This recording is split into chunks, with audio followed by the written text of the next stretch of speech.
Frère, sœur, prête l'oreille de ton cœur et laisse cette parole descendre jusqu'aux profondeurs de ton esprit.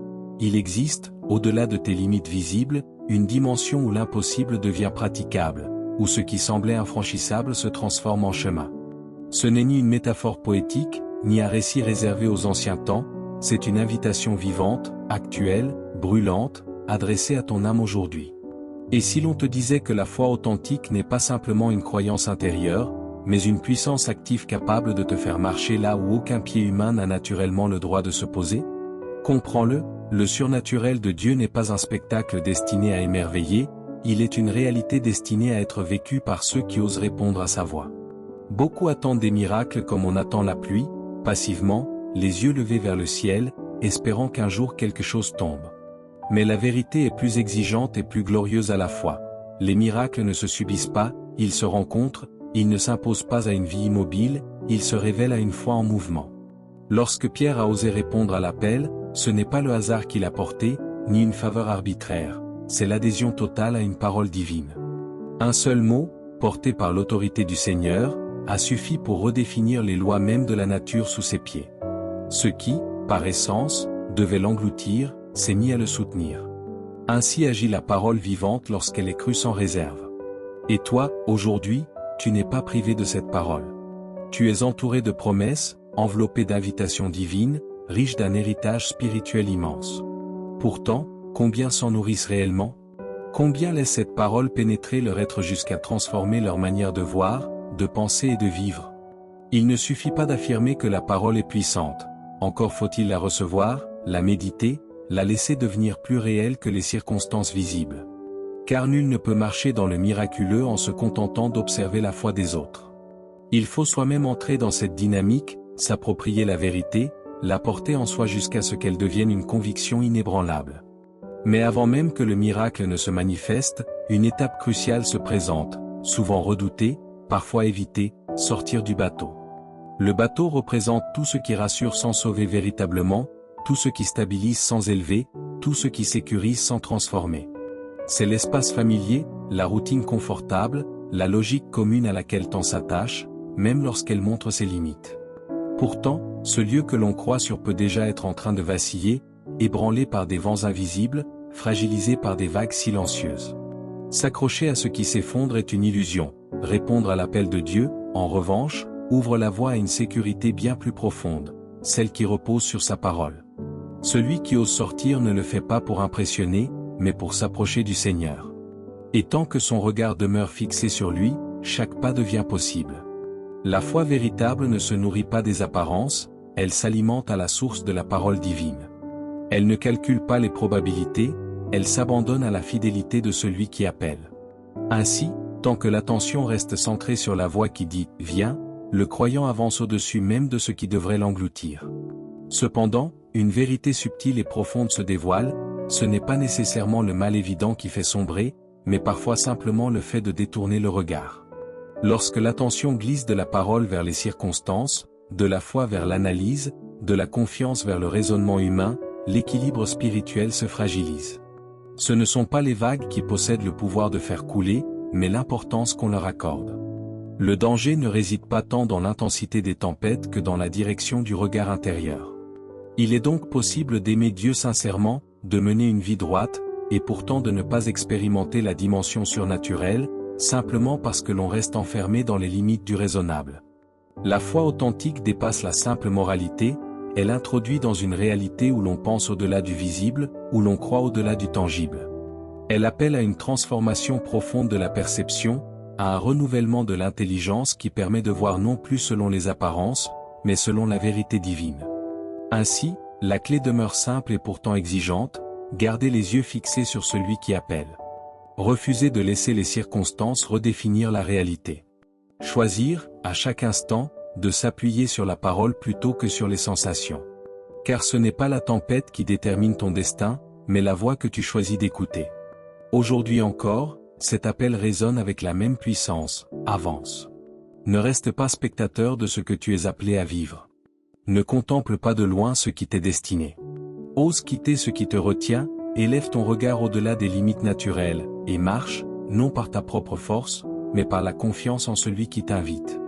Car là où la foi répond, même l'impossible devient un sol ferme, et chaque pas posé dans l'obéissance devient un témoignage vivant de la puissance de Dieu. Et la puissance de Dieu ne se limite pas à une vie droite ou à une conduite morale irréprochable. Elle exige de l'âme qu'elle soit élevée au-dessus du naturel, qu'elle entre dans une dimension où l'extraordinaire devient une norme et où l'impossible se transforme en possible. Il faut croire sincèrement que les morts peuvent ressusciter, que les aveugles peuvent recouvrer la vue, que les limites humaines ne définissent plus la réalité. Ce n'est pas une logique humaine, ce n'est pas une vision naturelle, c'est divin. Et c'est précisément dans cette dimension que Dieu désire t'amener. Tant que tu restes prisonnier du naturel, ta vie reste circonscrite, limitée. Mais lorsque ton regard demeure fixé sur Jésus, le surnaturel devient ton quotidien, ta nouvelle normalité.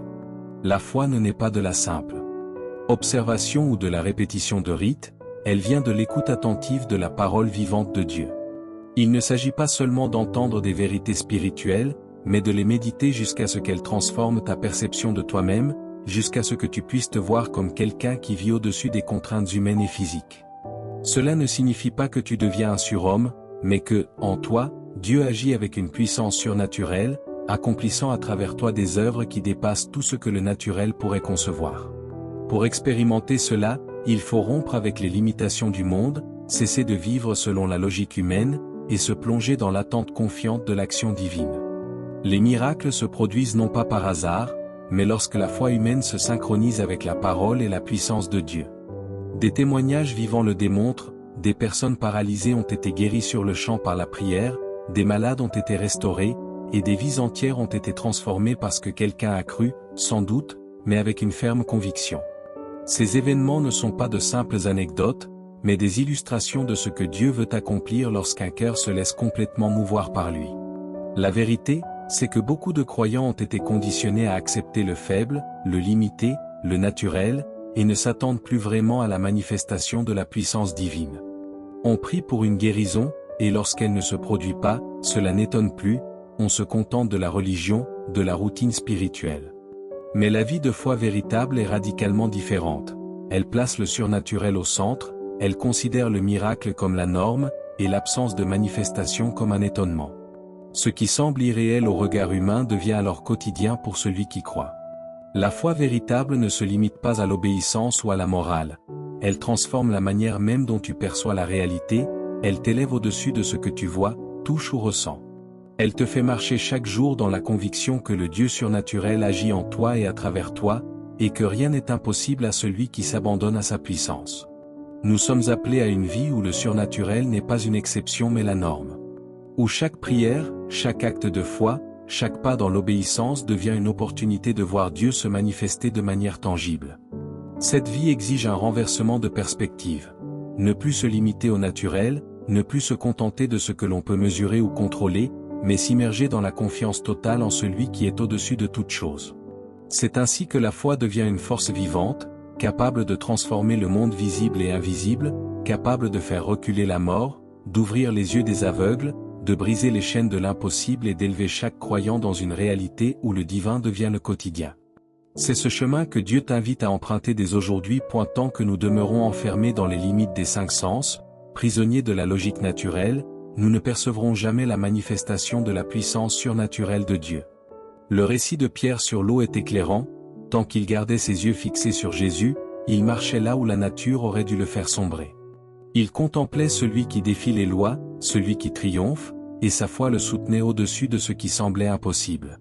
Mais au moment où il détourna son regard du Seigneur pour observer le vent et les vagues, le naturel reprit ses droits et il commença à couler.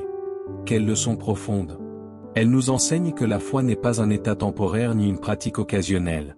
Elle exige un regard constant, fixé sur Jésus, une attention soutenue, une orientation de l'esprit qui ne se laisse pas distraire par les circonstances. Hébreux 12 verset 2 nous exhorte, « Fixons les yeux sur Jésus, le chef et le consommateur de la foi. » Beaucoup de croyants ne voient pas de miracle parce qu'ils attendent que les difficultés surgissent avant de chercher Dieu avec sérieux. Andrew Wommack souligne cette vérité, il faut construire sa maison pendant qu'il fait beau, préparer sa foi par la parole et la méditation avant que les tempêtes n'arrivent. Se nourrir de la vérité, ancrer sa confiance dans la puissance divine, développer une intimité avec Dieu lorsqu'aucune épreuve n'est présente, C'est ainsi que l'on devient capable de résister quand les tempêtes de la vie ou maladie, pauvreté, opposition ou tristesse se lèvent. Mais nombreux sont ceux qui vivent dans une logique charnelle, guidés par le naturel plutôt que par la foi, et qui, confrontés à un problème, espèrent soudainement voir un miracle. Or, souvent, l'absence de manifestation n'est pas un refus de Dieu, mais le résultat d'un regard détourné de la source de la vie, de la parole et de la puissance, exactement comme Pierre qui, en contemplant le vent et les vagues, laissa le doute s'installer et commença à sombrer. Ce processus n'est pas instantané. Le doute, la peur et l'incrédulité ne surgissent pas soudainement, ils s'installent progressivement, un pas après l'autre, jusqu'à ce que la foi perde son équilibre. Voilà pourquoi la vigilance est essentielle. Le surnaturel ne se maintient que lorsque le regard demeure fixé sur Jésus et que la pensée s'ancre dans la foi. Chaque détournement vers le naturel nous entraîne lentement vers le bas, mais tant que le regard reste sur le Seigneur, nous marchons au-dessus des circonstances, là où les autres s'enfoncent. La vie de foi véritable, telle que vécue par ceux qui ont marché dans le surnaturel, ne tolère pas la distraction, elle exige une constance et une confiance sans faille dans la puissance divine. Voir le miracle de Dieu devrait être la norme et l'absence de manifestation devrait nous surprendre, car nous sommes appelés à vivre dans une dimension où le surnaturel n'est pas extraordinaire, mais quotidien. La clé réside donc dans l'orientation de notre regard et l'ancrage de notre foi dans la parole vivante de Dieu. Ce n'est pas le vent, ni les vagues, ni les circonstances qui détiennent le pouvoir, c'est notre capacité à fixer nos yeux sur Jésus, à marcher chaque jour dans la conviction que le surnaturel agit en nous et à travers nous, à laisser notre esprit se nourrir de la vérité divine avant que les tempêtes n'arrivent. C'est ainsi que nous serons capables de marcher là où la nature crierait « impossible » et de voir le Seigneur manifester sa gloire par des œuvres qui dépassent tout raisonnement humain. Et la leçon est claire et profonde. La foi se fortifie avant la tempête, pas en pleine tempête. Il ne suffit pas d'attendre que les difficultés frappent pour chercher Dieu avec sérieux, il faut construire sa vie spirituelle dans la paix, lorsqu'il fait beau, en plongeant dans la parole, en s'imprégnant de sa vérité, en développant une confiance inébranlable dans la puissance divine. Ainsi, lorsque les tempêtes de la vie ou maladie, pauvreté, opposition, tristesse se lèveront, tu seras enraciné, stable, prêt à résister. Or, la majorité des chrétiens vivent encore selon la logique humaine, selon ce que leur sens leur dicte, loin de la réalité du surnaturel. Ils ne marchent pas dans la puissance de Dieu, ne s'attendent pas au miracle, et lorsqu'un problème sérieux survient, ils espèrent soudainement voir l'impossible se produire. Mais souvent, l'absence de miracle n'est pas un refus de Dieu, c'est le résultat d'un regard détourné, d'une foi qui vacille, d'une attention happée par le naturel, exactement comme Pierre, qui commença à couler lorsqu'il fixa son attention sur le vent et les vagues plutôt que sur le Seigneur. Cette vérité spirituelle est subtile mais cruciale. Le doute, la peur et l'incrédulité ne surgissent pas instantanément, ils s'installent progressivement. Pierre ne coula pas d'un seul coup, il commença à sombrer parce que son attention s'éloignait, parce que son regard n'était plus fixé sur Jésus. De même, lorsque nous commençons à marcher dans le surnaturel, tout signe de distraction, un esprit absorbé par le monde, un éloignement de la parole, une diminution de la prière est un signal d'alerte.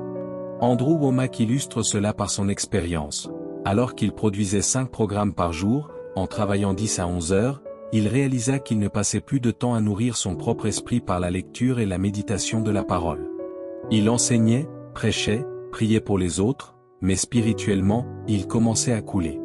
Le Seigneur lui fit comprendre que ce n'était pas le péché qui l'affaiblissait, mais le manque d'intimité, le fait de parler de Dieu sans être véritablement avec lui.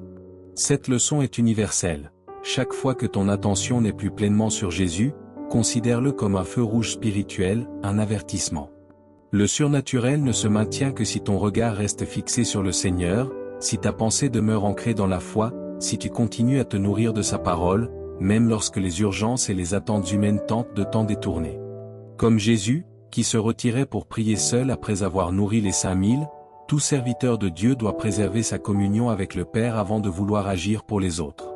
Reconnaître ces signes avant-coureurs, recentrer son regard sur Jésus, c'est s'assurer de pouvoir continuer à marcher sur les eaux, de rester au-dessus des circonstances, de maintenir la manifestation de la puissance divine dans sa vie. Tant que tes yeux restent fixés sur lui, tu peux avancer là où les autres s'enfoncent, et vivre la vie de foi telle que Dieu l'a conçue, surnaturelle, puissante et victorieuse.